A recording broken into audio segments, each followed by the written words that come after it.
So it's a Saturday night, and I'm sure most people either out to dinner, having friends over, or doing something other than what I'm probably doing. So what I'm doing is I'm going through receipts from Home Depot. And the reason for that being, mainly is nobody else's fault but my own, really,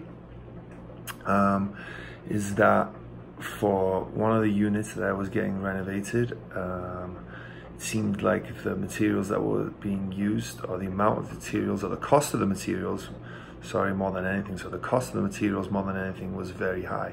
It seemed to be around $8,500 to $9,000 just for one unit in materials. So what happened was, again, my fault, I would say. When I bought this property, I had a property manager in place who I also hired to be the project manager. Good guy, liked him a lot, still do. And then we found a contract. We got bids from a few contractors and decided on a contractor to do the job, and then had him start. And this is where I made the mistake, really, of not keeping track of the expenses, because I had a good amount of cash flow saved by this point. This was a month or two in, maybe a little bit more. The deal was that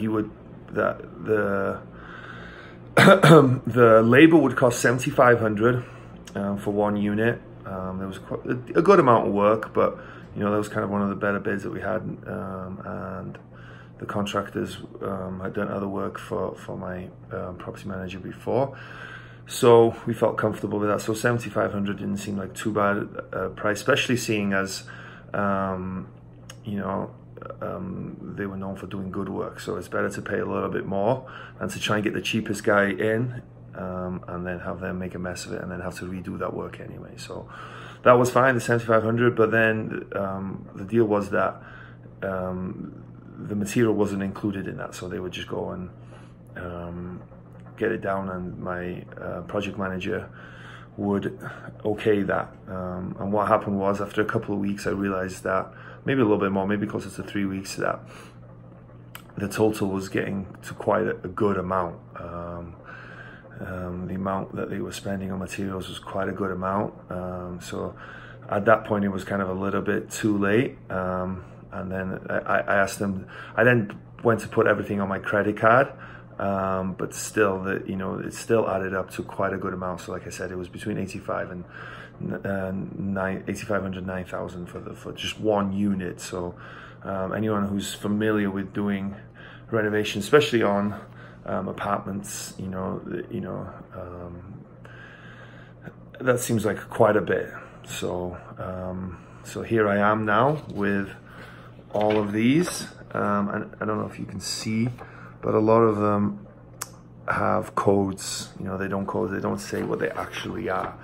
So I have to go in to the Home Depot site.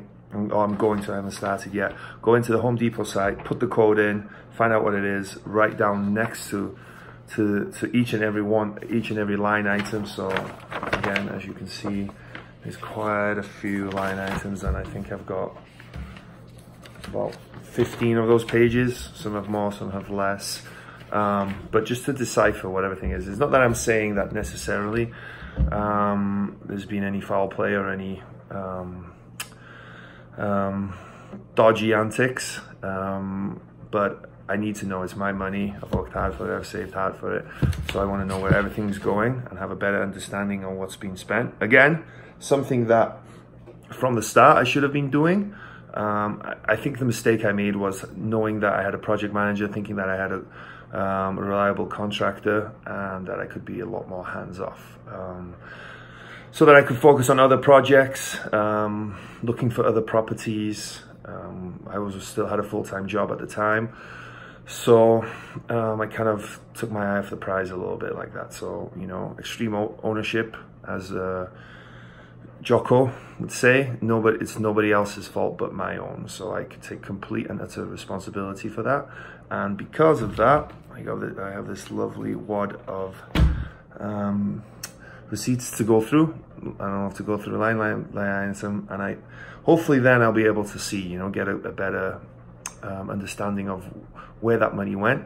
And depending on how things look, I might then find an independent contractor and offer to pay them $50 for an hour of their time or something like that to talk me through if they think that I've been overcharged or whatnot. So just so that I know, I still owe this company some money that was due, but I wanted to understand where all that money went that I was paying for materials before I paid them any more. So they're supposed to do some more work for me. We'll see how it turns out after this. I might do another video after doing all that. Yeah, but I just wanted to sort of highlight that mistake that I made. It was, you know, in hindsight, a very easy and avoidable mistake. And I've listened to a million podcasts and heard a million people talk about things like this. And if I heard someone else say, talk about this mistake, I would, of course, be thinking that I would never do this mistake myself. But here we are. It's a mistake. It's not a disastrous mistake, and hopefully it'll turn out that that's just the cost of things, and that's how the cost came out to, and there was nothing else at play. So that's what I'm hoping for. So yeah, I just wanted to share that little bit from this property, and yeah, it's all fun and games on a Saturday night. So hope you're all well, and hope you're having more fun than I am on this Saturday night.